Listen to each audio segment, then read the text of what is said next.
लेकिन अब हम मौजूद हैं देश की सबसे बड़ी तानाशाही की राजधानी मुंबई, शिवसेना की तानाशाही की राजधानी मुंबई, महाराष्ट्र सरकार की तानाशाही की राजधानी मुंबई। जब आज मुंबई ने देखी है किस तरीके से एक महिला के इरादों को कुचलने की कोशिश होगी। शिवसेना की अवैध बेशर्मी की राजधानी मुंबई, बिल्कुल शिवसेना की अवैध है। बिल्कुल बुलिंग मुंबई सिटीजन्स, ये बीएमसी का नया नारा है। बुलिंग मुंबई सिटीजन्स यानी मुंबई के जो लोग हैं, यहाँ के रहने वाले हैं, उनको तोड़ो, उनके निर्माण को तोड़ो, मुंबई को बनाओ नहीं। और ये आदेश कौन दे रहा है? हम वही सवाल पूछ रहे हैं कि ये बाबर कौन है? और जिस तरीके से हिंदुस्तान में बाबर आया था, उसने तबाही मचाई थी, तोड़फोड़ मचाई थी, उसकी तस्वीर एक बार फिर से मुंबई में देखने को मिल रही है। हम अपने दर्शकों को तस्वीर दिखा रहे हैं, बेहद एक्सक्लूसिव तस्वीर है ये। इस तस्वीरों को पहली बार आप टीवी चैनल पर, न्यूज नेशन पर देख रहे हैं। देखिए, आज 125 करोड़ जो जनसंख्या है हिंदुस्तान की, वो इन तस्वीरों को देखकर महसूस कर रही होगी कि आखिर किस तरीके से गुंडागर्दी हो रही है महाराष्ट्र में। महाराष्ट्र में किस तरीके से अराजकता, दमनकारी राजनीति का एक ये परिचय है। किस तरीके से महाराष्ट्र की सरकार, उद्धव ठाकरे और इसके अलावा संजय राउत, जिन्होंने चैलेंज किया था, जिन्होंने धमकी दी थी, जिन्होंने गाली बकी थी कंगना रनौत को, उन्होंने आज अपने कर्मचारियों को भेजकर यहां पर तोड़फोड़ मचाई है। यहां पर देखिए तस्वीरों में जो आप देख रहे हैं, पुलिस के जवान यहां जबरदस्ती लोगों को हटाने की कोशिश कर रहे हैं, जो मीडिया कर्मी है उनको हटाने की कोशिश कर रहे हैं। अनुराग, यह हद हो गई। तो देखिए जरा दो तस्वीरें आपके सामने, पुलिस वाले किस तरीके से मीडिया कर्मियों को नीचे उतार रहे हैं, उनको जबरन नीचे उतारा जा रहा है, पैर खींच खींच कर उनको नीचे उतारा जा रहा है। दरअसल में महाराष्ट्र की पुलिस नहीं चाहती कि ये तस्वीरें कैमरे में कैद हो, और जो मीडिया के लोग तस्वीरें कैद कर रहे हैं वो सबसे पहले आपने न्यूज नेशन पर तस्वीर देखी है, बिल्कुल यही वो तस्वीर है। सब कुछ अंदर जो था उसको तोड़ दिया गया है, यानी कि पूरी तरीके से कंगना के दफ्तर के भीतर जो सामान था, जो दीवारें थी, जो कंस्ट्रक्शन था, उसको तहस नहस कर दिया गया, उसको बर्बाद कर दिया गया, तबाह कर दिया गया। और ये सब हुआ किसके इशारे पर? क्या ये संजय राउत के इशारे पर हुआ, उद्धव ठाकरे के इशारे पर हुआ, महाराष्ट्र सरकार के इशारे पर हुआ? आखिर इस सब के पीछे क्या उद्धव ठाकरे आंख बंद करके अपने कान में उद्धव ठाकरे की चुप्पी बड़े सवाल खड़े करती है, और संजय राउत की भाषा बताती है कि महाराष्ट्र में किस तरीके से लोकतंत्र चल रहा है। सीधा रुख करते हैं हमारे सहयोगी राकेश पांडे का। एक बार फिर राकेश, पूरा देश देख रहा है न्यूज नेशन पर एक्सक्लूसिव तस्वीरें कंगना रनौत के दफ्तर की, जिसको पूरी तरीके से तहस नहस कर दिया गया है इस वक्त की। और क्या कुछ तस्वीरें आपके पास?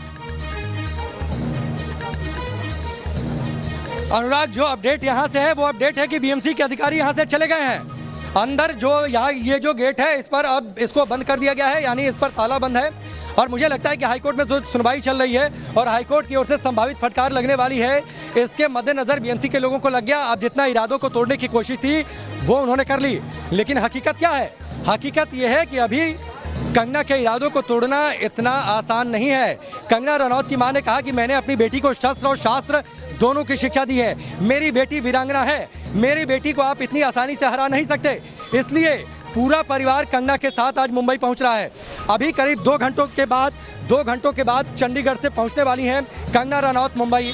उनके पास वाई श्रेणी की सुरक्षा है, एक सुरक्षा का घेरा उनके पास है, लेकिन यहाँ पर अभी बड़ी संख्या में पुलिस के जवानों की तैनाती है, महिला पुलिस के जवानों की यहाँ पर तैनाती है, महिला पुलिस बड़ी तादाद में है। मुंबई एयरपोर्ट पर भी वहाँ पर बड़ी संख्या में पुलिस के जवानों की तैनाती कर दी गई है। और अनुराग, मैं बार बार इस बात को कहूँगा, देश के लोग इस बात को सुने, मुंबई के लोग इस बात को सुने, महाराष्ट्र के लोग इस बात को सुने, मुंबई देश की आर्थिक राजधानी थी, अब मुंबई है तानाशाही की राजधानी, मुंबई है शिवसेना के गुंडागर्दी की राजधानी, मुंबई है महाराष्ट्र के मुख्यमंत्री उद्धव ठाकरे के नज़रअंदाज किए जाने की राजधानी। बुलिंग मुंबई सिटीजन्स, ये बीएमसी का नया नारा है। मुंबई को बनाना नहीं है, मुंबई को तोड़ना है। आप सोचिए कि जो बीएमसी के लोग हर बार यहाँ पर बाढ़ पर कार्रवाई नहीं करते, हर बार कहते हैं बाढ़ इस बार नहीं, इस बार मुंबई नहीं डूबेगी, वो एक दिन के अंदर यहाँ पर आ जाते हैं कंगना रनौत के इस दफ्तर को तोड़ने के लिए। पहले नोटिस दिया जाता है 9 वर्क का नोटिस, जबकि इस दफ्तर में कोई काम नहीं चल रहा था। रिजवान सिद्दीकी ने यही कहा था। इसके साथ ही उन्होंने ये भी कहा था 7 दिन का उन्हें जवाब दे दिया जाए, मोहलत दे दिया जाए। तुरंत एक नया नोटिस जारी किया जाता है, अगले दिन आ जाते हैं बीएमसी के अधिकारी यहाँ पर इस बिल्डिंग को तोड़ने के लिए। रुमान हमारे साथ बने हैं। रुमान, आप इधर आइए। बीएमसी के अधिकारी यहाँ से भाग खड़े हुए हैं, पुलिस के जवान अभी यहाँ पर बाकी हैं, ताला बंद कर दिया गया है। इससे ज़्यादा बेशर्मी आपने अपने रिपोर्टिंग करियर में कभी देखी है क्या? बेशर्मी के साथ सारी कार्रवाई की गई है। पुलिस का इतना बड़ा हमला यहाँ पर लगाया गया, मतलब अपनी बेशर्मी के लिए, अपनी ईगो को सेटिस्फाई करने के लिए, और एक महिला के जो हौसला है उसको तोड़ने की नाकाम कोशिश करने के लिए आपने पूरा पुलिस, पूरा प्रशासन, पूरी बीएमसी सब यहाँ पर लगा दी। मतलब यहाँ पर क्या कोई एक बहुत बड़ी सोसाइटी हाउसिंग कॉम्प्लेक्स गिराने के लिए आए थे क्या? आप देख रहे हैं कि कितने लोग आए थे, एक एक गाड़ी में 25-25 लोग, 100 के करीब बीएमसी के कर्मचारी अधिकारी यहाँ पर थे। 100। रुमान एक बात बताइए, हमने वो तस्वीरें दिखाई हैं कि किस तरीके से जो बीएमसी के लोग थे उन्हें भेड़ बकरियों की तरह ट्रेलर में ठूंस दिया गया था। बिहार पुलिस के 4 अधिकारी आते हैं, उनको कैदियों की तरह वाहन में ठूंसा जाता है, उनके एक आईपीएस अफसर को क्वारंटीन कर दिया जाता है। क्या ये बीएमसी के लोग क्वारंटीन होंगे क्या रुमान? नहीं, क्वारंटीन होंगे ये लोग? इनकी जिंदगी से, इनके जीने मरने से, इनके परिवार की खुशियों से कुछ भी सरकार का लेना देना नहीं है। वो अपनी बेशर्मी पर उतरी हुई है और सीधे तौर पर जो उसकी ईगो है उसको सेटिस्फाई करने के लिए कुछ भी कर सकती है। ये कंगना के केस में भी आप देख रहे हैं, एक महिला जिसने अपना तिनका जोड़कर ये प्रोडक्शन हाउस बनाया, जहाँ से उसका भावनात्मक लगाव है, जिसको वो अपना मंदिर कहती है, उसको जानबूझकर इसलिए तोड़ा गया, उसकी कुछ खूबसूरती जो सजावटी चीजें थी उनको इसलिए तोड़ा गया कि उससे उसका मोरल डाउन हो, लेकिन उसका डाउन होने वाला नहीं है। लेकिन सबसे बड़ी बात यह कि इसके साथ साथ महाराष्ट्र सरकार और बीएमसी उन बीएमसी के कर्मचारियों के लिए भी जवाबदेह है। इस बात का भी जवाब देना होगा कि आखिर इस कोरोना काल में बिना सोशल डिस्टेंसिंग का पालन किए एक ही गाड़ी में 50-50 लोगों को ठूस कर ले जाया गया। उनको अगर कुछ होता है तो कौन जिम्मेदार होगा? उनके परिवार का कौन ध्यान रखेगा? एक अहम सवाल जो हमारे सहयोगी अरविंद सिंह ने साझा किया है, अभी बॉम्बे हाईकोर्ट ने 19 मार्च को एक आदेश में किसी भी तरीके के डिमोलिशन पर रोक लगाई थी, ये कहते हुए कि अगर किसी तरीके का डिमोलिशन होगा तो पहले अदालत से अनुमति लेनी होगी। 19 मार्च का बॉम्बे हाईकोर्ट का ये आदेश है। अरविंद सिंह हमारे सहयोगी ने ये जानकारी साझा की है। क्या बीएमसी ने पहले हाईकोर्ट से अनुमति ली थी कंगना रनौत के दफ्तर पर बुलडोजर चलाने के लिए? नहीं अनुराग, ये आपने सवाल क्या कर दिया? आपने संजय राउत को सुना नहीं था कि कानून क्या होता है? जब उन्हें कानून क्या होता है, कानून वो जो संजय राउत बोले, कानून वो जो शिवसेना कहे, कानून वो जो उद्धव ठाकरे कहे, हाईकोर्ट कौन? यही तो शिवसेना ने दिखाया है कि मुंबई में शिवसेना की गुंडागर्दी चलेगी। इसीलिए तो हाईकोर्ट से परमिशन लेने की जरूरत नहीं समझी गई और इसीलिए अनुराग बीएमसी के लोग यहाँ से भाग खड़े हुए। जब उधर हाईकोर्ट में सुनवाई शुरू हुई, तुरंत आप देखिए करीब 10 से 15 लोगों के हाथों में हथौड़े थे, 10 से 15 लोगों के हाथों में लोहे की रॉड थी, 10 से 2-4 लोगों के हाथों में जो ड्रिलिंग मशीन होती है, जो सड़क को खोदने और जमीन को खोदने के काम में जिसका इस्तेमाल होता है, 2 से 4 लोग वो ड्रिलिंग मशीन लेकर अंदर गए थे। सभी इस दफ्तर से बाहर निकलते हैं, भेड़ बकरियों की तरह उन्हें ठूस दिया जाता है, तुरंत यहाँ से वो लोग चले गए। उससे पहले जो रिजवान सिद्दीकी थे वो यहाँ पर पहुंचे हुए थे, दरवाजे को नॉक कर रहे थे, नॉक करके वो अंदर जाने की कोशिश कर रहे थे। करीब 5 मिनट तक उन्होंने नॉक किया था अनुराग, लेकिन रिजवान सिद्दीकी को अंदर नहीं जाने दिया गया। दरवाजा अंदर से बंद था, दरवाजा अंदर से बंद था।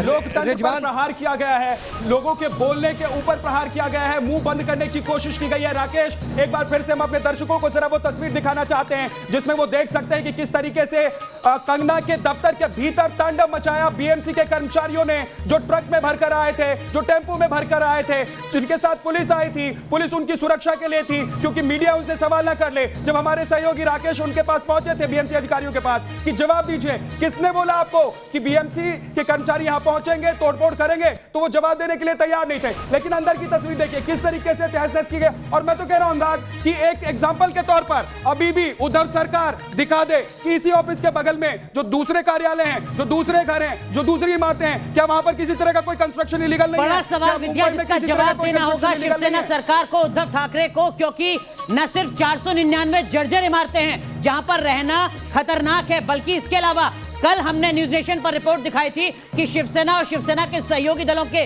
जो तमाम बड़े नेता हैं उन्होंने खुद ने अवैध निर्माण कर रखा है और वहां पर बीएमसी की गुंडागर्दी नजर नहीं आती है, वहां पर बीएमसी का एक्शन नजर नहीं आता है, वहां पर बीएमसी चुप्पी साध कर रहती है, क्योंकि वो तमाम वो चेहरे हैं, वो राजनेता हैं जो सरकार में बैठे हुए हैं, वो राजनीतिक दल अवैध निर्माण कर सकते हैं। लेकिन कंगना रनौत जो बार बार कहती हैं कि उन्होंने कोई अवैध निर्माण नहीं किया है, वो कंगना रनौत जो कहती हैं कि उनके दस्तावेज लगातार सारे उनके पास हैं, ये तस्वीर बहुत अहम है। ये तस्वीर इस वक्त जो टीवी स्क्रीन पर आप अपने देख रहे हैं, न्यूज नेशन पर देख रहे हैं, बहुत अहम तस्वीर है। लेकिन हम अपने दर्शकों को बता दें, हम अपने दर्शकों को बता दें कि ये जो मुहिम है इसको हम आगे ले जाएंगे। हम आपको बता दें कि हम उन तमाम लोगों, उन तमाम नेताओं के बारे में उनके नाम बताएंगे, उनके दफ्तर की, उनकी इमारतों की जानकारी देंगे जिन्होंने अवैध तरीके से निर्माण किया हुआ है, लेकिन किसी के ऊपर कोई कार्रवाई नहीं होती। कंगना क्योंकि आवाज उठाती हैं, कंगना क्योंकि सीधे चैलेंज करती हैं, कंगना कहती है कि वो मुंबई आएंगी क्योंकि महाराष्ट्र उनका है, मुंबई उनका है, देश उनका है,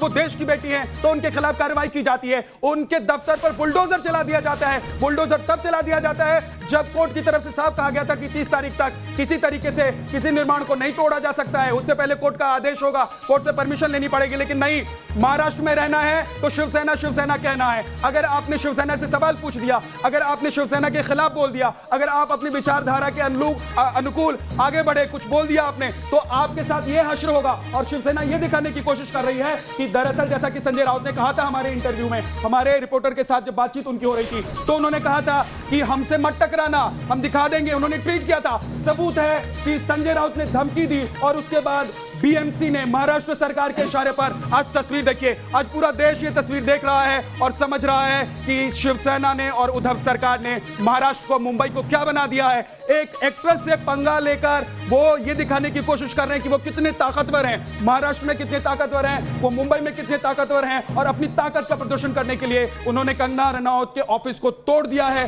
बीएमसी के कर्मचारियों को भेजकर, और इसके लिए किसी तरह का कोई आदेश नहीं, किसी तरह का फरमान नहीं। 7 दिन की मोहलत मांगी थी कंगना ने कहा था कि 7 दिन की मोहलत दीजिए, मैं जवाब दूंगी कि अगर मेरे ऑफिस में अवैध निर्माण है, अवैध कंस्ट्रक्शन किया गया, उस पर मैं जवाब दूंगी। लेकिन कहा गया नहीं, आपके पास 24 घंटे का भी वक्त नहीं है। सुबह नोटिस चस्पा किया जाता है और उसके बाद बीएमसी के कर्मचारी आते हैं और तोड़ देते हैं कंगना का ये दफ्तर। दरअसल में ये कानून का मजाक है। शिवसेना को जवाब देना होगा कि शिवसेना की पार्टी के तमाम नेता जो खुद अवैध निर्माण करके बैठे हुए हैं, क्या बीएमसी का बुलडोजर वहां पर चलेगा? क्या संजय राउत में इतनी हिम्मत है कि वो कह सके कि उनकी पार्टी और उनके सहयोगी दलों के नेताओं के अवैध निर्माण पर भी बुलडोजर चलेगा? एक बार फिर रुक करते हैं। राकेश हमारे सहयोगी हमारे साथ जुड़ रहे हैं ग्राउंड जीरो से, हमारे सहयोगी रुमान हमारे साथ जुड़ रहे हैं। राकेश, इस वक्त की क्या कुछ अपडेट है? अब इंतजार हाईकोर्ट के आदेश पर।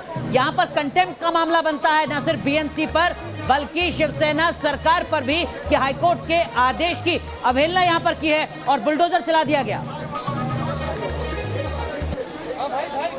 बिल्कुल, यहाँ से तो अपडेट ये है कि बीएमसी की कार्रवाई यहाँ से अनुराग पूरी हो गई है। वो यहाँ से गाड़ियों में भरकर नहीं, गाड़ियों में ठुस ठुसाकर यहाँ से जा चुके हैं। हाईकोर्ट में सुनवाई चल रही है, बहुत जल्द वहाँ से अपडेट आ जाएगा। कंटेम्प्ट का मामला तो बनता है क्योंकि 30 सितंबर तक कोर्ट ने कहा था कार्रवाई नहीं होनी चाहिए डिमोलिशन की। अगर आपको बहुत जरूरी कुछ लगता है तो आप कोर्ट में आइए, परमिशन लीजिए।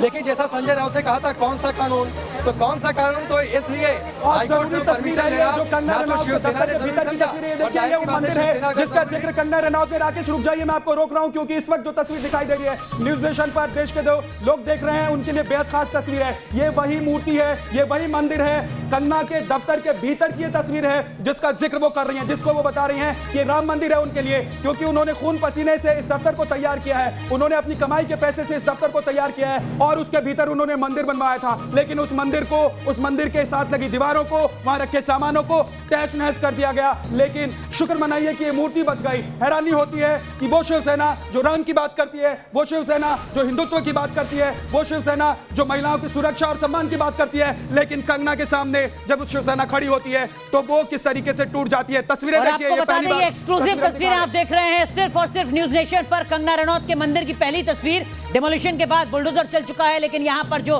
प्रतिमा है वो नजर आती है। लेकिन आसपास आप देख सकते हैं कितना ज्यादा जो बुलडोजर का असर है वो देखने को मिल रहा है।